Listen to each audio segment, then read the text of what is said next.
Greetings friends, Ruslan Belov is with you and you are watching my author's channel. Before we begin, I ask you to support the channel by subscribing and also write in the comments which city or region you are watching our videos from. And right away I want to ask you a question. How do you assess the current situation? How close do you think peace is right now? Let me remind you that at the end of December there were very active statements about an imminent settlement. Trump talked about it, Vance talked about it, Rubio talked about it, Tusk talked about it, Stubb talked about it, as well as other European politicians. There was a feeling that an agreement was about to be signed any moment. But what happened next? An attempted strike on Putin's residence, followed by a chain of events that you are all well aware of. And now tell me, does it seem to you that peace is really close? Some claim that everything could be finalized on paper already in January. What do you think? I assume that even despite the New Year holidays, most of you continue to closely follow developments. Combat operations along the front line have not stopped, and we continue to analyze the current situation together. Let's open the map. So we have already discussed the plans and strategic goals for 2026 earlier. If you missed that episode, I strongly recommend watching it. Now let us move on to the traditional monthly review and sum up the results of the first winter month, assessing how successful it was, or, on the contrary, how problematic. I will note right away, compared to November, the pace of advance decreased if we speak specifically about the number of square kilometers taken. However, even so, December turned out to be more productive than any summer month. No matter which summer month you take, December surpasses it. And this, you must agree, is quite unexpected. But let's go through everything step by step. Traditionally, we start with the Sumy region. In December, the pace of advance in the Sumy region almost doubled compared to November. Yes, the area of territory taken was relatively small, about 15 square kilometers, but something else is important. For the second month in a row, the armed forces of Ukraine have had no advances here, while our units continue to move forward and reclaim positions lost during the summer period. In particular, active operations were carried out in the area of Andriivka. In addition, new areas were taken under control. An additional bridgehead was created near the settlements of Vysok and Hrabovske. Notably, this is the first time since summer that settlements in the Sumy region have been taken under control. Prior to this, for several months in a row, we were only losing settlements in the Sumy region without taking any. And here, in just 1 month, 2 settlements were captured at once.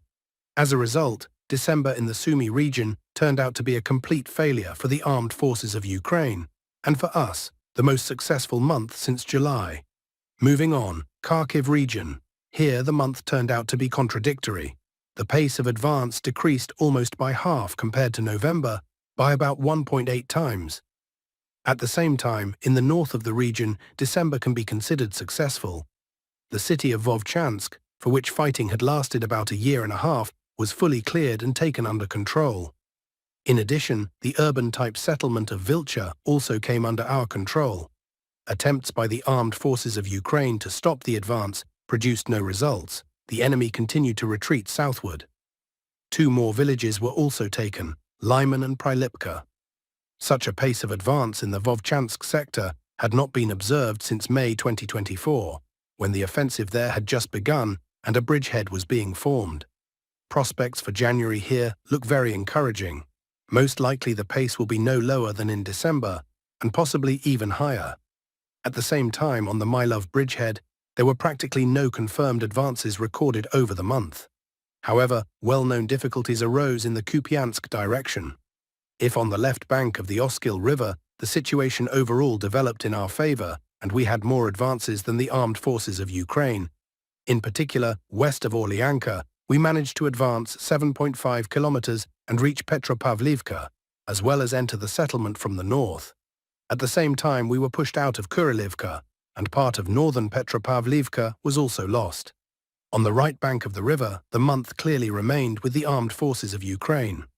We lost control over the village of Sadove, partially over Moskovka, were pushed back from the outskirts to Rashivka, and in Kupyansk itself, at least half of the positions we previously controlled were lost. Despite the fact that a total collapse did not occur and the city was not lost, the situation remains tense. How exactly it will develop in January is difficult to predict.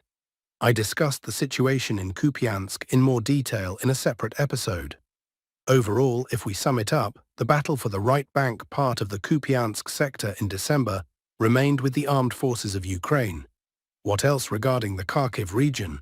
On the Borova direction, there was no significant intensification, but it was possible to reach the highway and take up positions near Novoplatonivka and Bohoslavka. In total, in December, 4 settlements and 42 square kilometers of territory came under our control in the region. The armed forces of Ukraine, in turn, recaptured 1 settlement, partially improved control in 2 more, and regained 25 square kilometers. Moving on to the Donetsk region. Here the pace remained approximately at the November level, without noticeable growth or decline. Let's start with the Lyman sector. There were no significant advances over the month. The front line generally stabilized. Only minor improvements along the perimeter took place, and by the end of the month, fighters managed to finally take the village of Dnipropetrovsk. That is essentially all. For comparison, in November, it was the Lyman direction that was the most active. Meanwhile, the former Siversk sector in December became the most successful in the Donetsk region. Units of the South grouping advanced the front line by almost 11 kilometers, captured the city of Siversk and the village of Svitlopokrovska, and continue advancing westward toward Sloviansk. Prospects for January here also look very positive.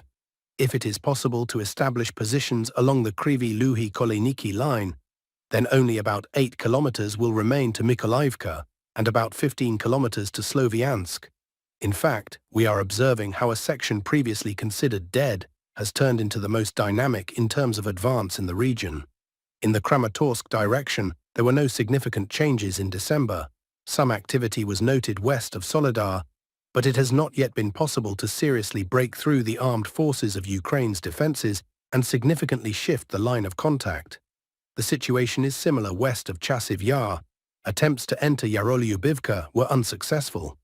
In the Kostiantynivka direction, low-intensity urban fighting continued throughout the month, during which several streets in the private sector were taken.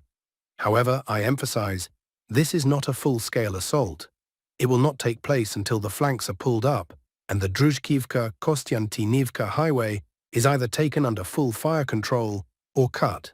For this, movement from the Sofiivka side toward Rayska is required, as well as further advances from Verolyubivka toward Klinove, Kurtivka, and Kontratovka.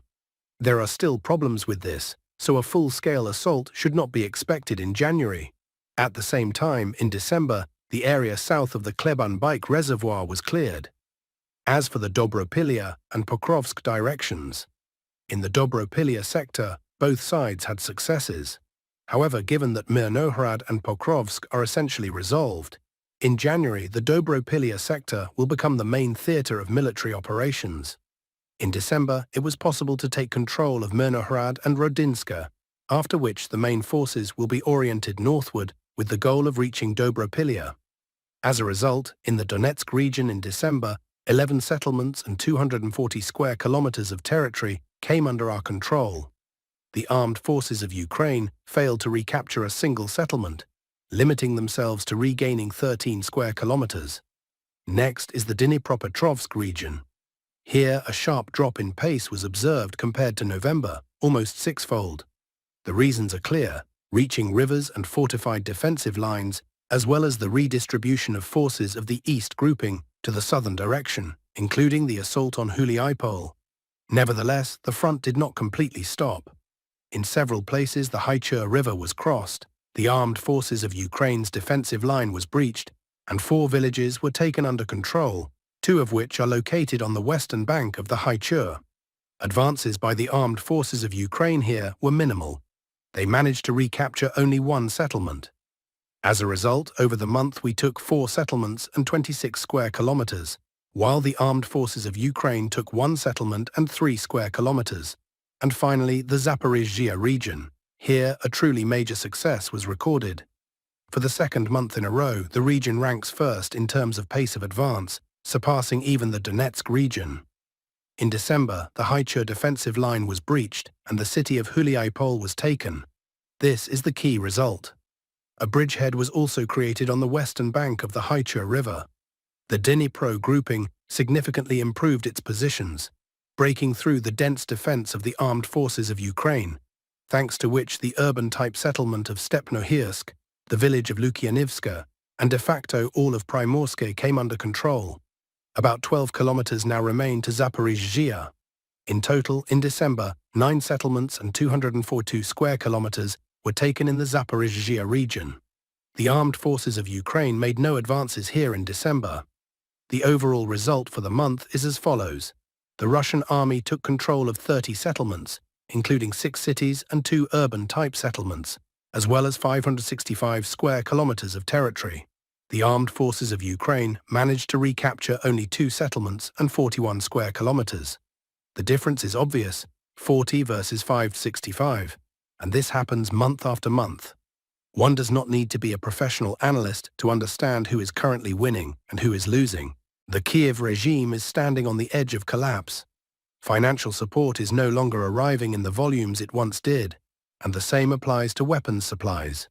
The economy has been effectively destroyed, and the energy sector is barely functioning.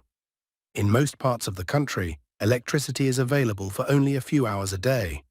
The mobilization reserve has been exhausted, and all arguments suggesting that more people can somehow still be scraped together, whether by tightening mobilization rules, lowering the draft age, or even conscripting women, are simply absurd.